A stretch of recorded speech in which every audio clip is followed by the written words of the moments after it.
Buenas noches, maestro. Somos alumnos de la Universidad de San Carlos de Guatemala, del Centro Universitario de Suroriente Consurori de Jalapa, específicamente de la maestría en docencia universitaria con énfasis en andragogía, y en esta oportunidad vamos a exponer el tema de neurociencia, el cual contiene información de interés para la población estudiantil.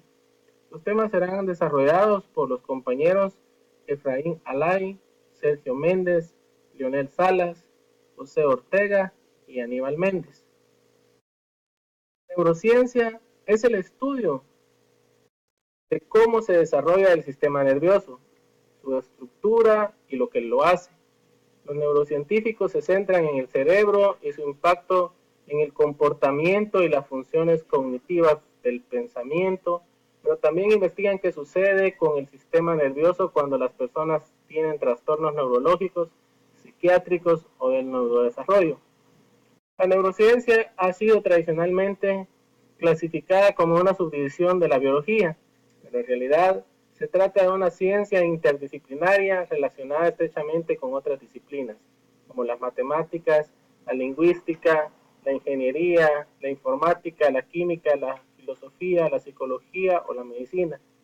Los neurocientíficos estudian los aspectos celular, funcional, evolutivo, computacional, molecular, celular y médico del sistema nervioso. A diferencia de la neurobiología, la neurociencia se refiere a todo lo relacionado con el sistema nervioso.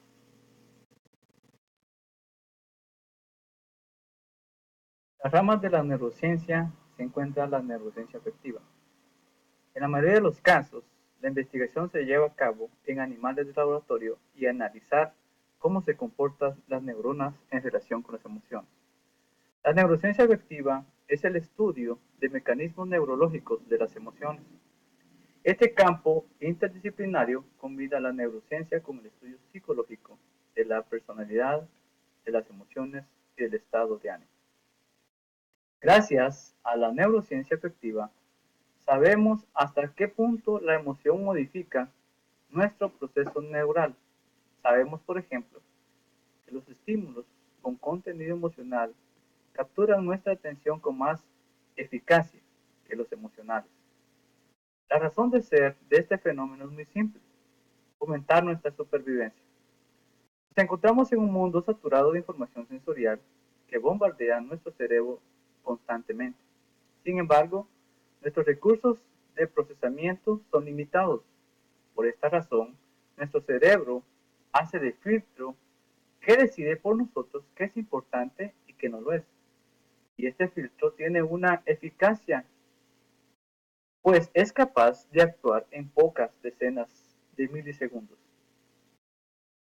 Así somos más rápidos en detectar caras y voces con expresión de enfado o de miedo, o de fotos de serpientes y arañas, que en detectar caras neutras o fotos de frutas y plantas, aunque todos los estímulos estén manipulados para tener características físicas similares.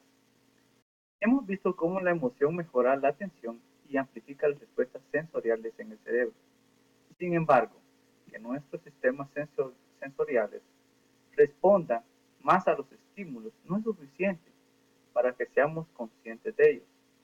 Otra de las grandes preguntas de la neurociencia afectiva es: ¿qué ha de tener un estímulo físicamente para ser emocional?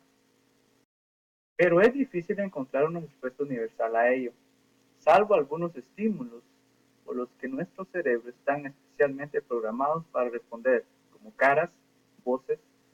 Existen demasiados factores determinantes como la propia experiencia del individuo. Neurociencia del comportamiento. Estudio de las bases biológicas del comportamiento. En la actualidad, la neurociencia no solo ha estudiado el comportamiento del ser humano, sino también ha ayudado a mejorar la calidad de vida de muchas personas a través de métodos y acciones que caracterizan a la neurociencia. El comportamiento lo podemos definir como la manera en que un individuo actúa ante la sociedad. Las acciones que realizó pueden definir su comportamiento como bueno o malo. Dicho comportamiento puede afectar la relación que existe entre su persona y la sociedad, ya que puede dañarse ese lazo entre amistad y confianza. La neurociencia ha tenido muchos avances a través del tiempo, por lo cual aún no se ha definido en su totalidad, pero sí ha mostrado comprender al ser humano en los ámbitos de su vida. Asimismo, llegamos a comprender que el comportamiento se refleja antes que nada en nuestra manera de actuar.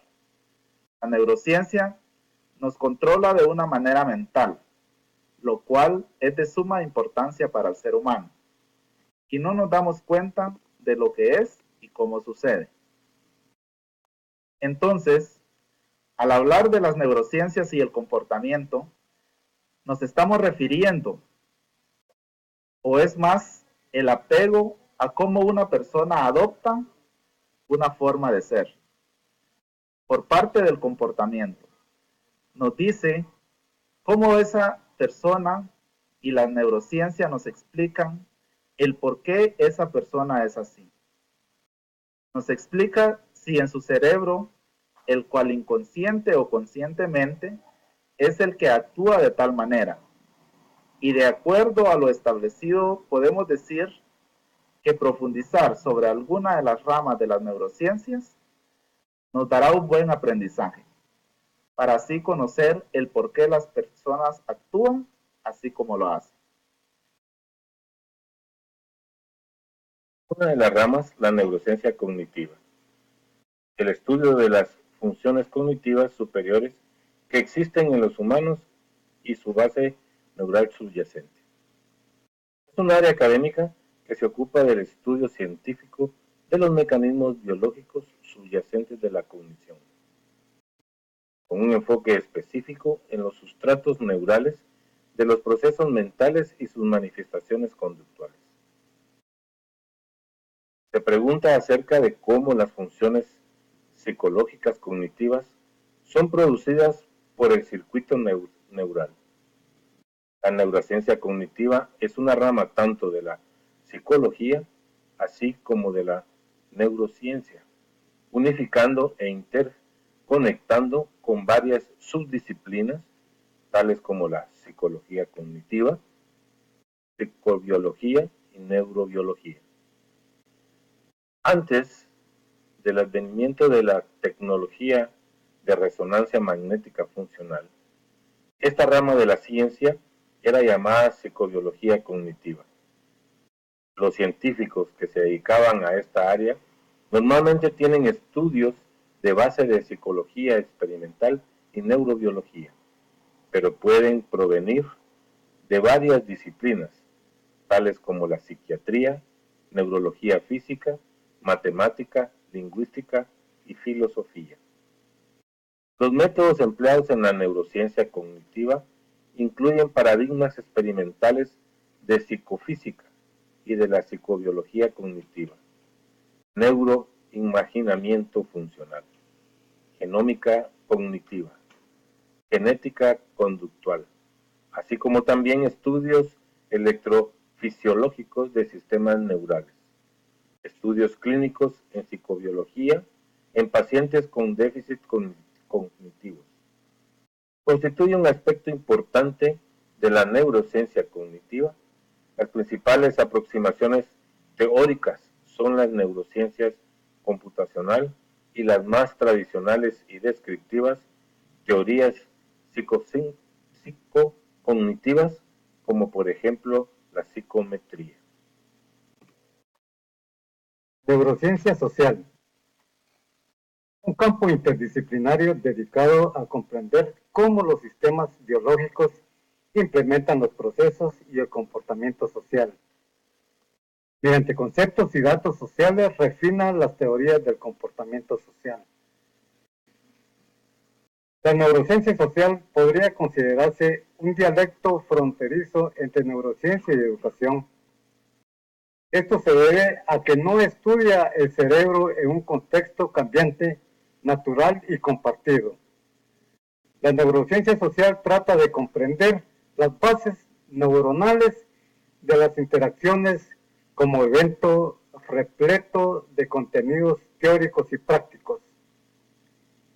Para ello estudia los sistemas neurocognitivos ultraveloces que permiten monitorear la confianza o la afiliación. Relacionar la motivación, la confianza o el sentimiento de afiliación con el aprendizaje social requiere únicamente dar el paso consecuente a estas observaciones. Al plantear la neurociencia social desde el paradigma del aprendizaje, cuestiones como el cerebro social, la cognición moral, la empatía o la toma de decisiones adquieren una nueva dimensión. La neurociencia ha demostrado que el aprendizaje social es comprobable y es comparable al éxito.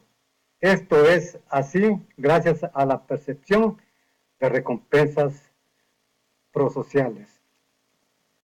Autores como Vygotsky, Bandura, Habermas, Freire, Oberheim se han interesado por el encaje social de los procesos de aprendizaje. La neurociencia social ratifica que el tipo de interacciones son determinantes en el desarrollo biológico y epigenético. La herencia y el ambiente, lo innato y lo adquirido, se condicionan mutuamente, aunque no de una manera simplista, sino como un proceso adaptativo y educativo histórico.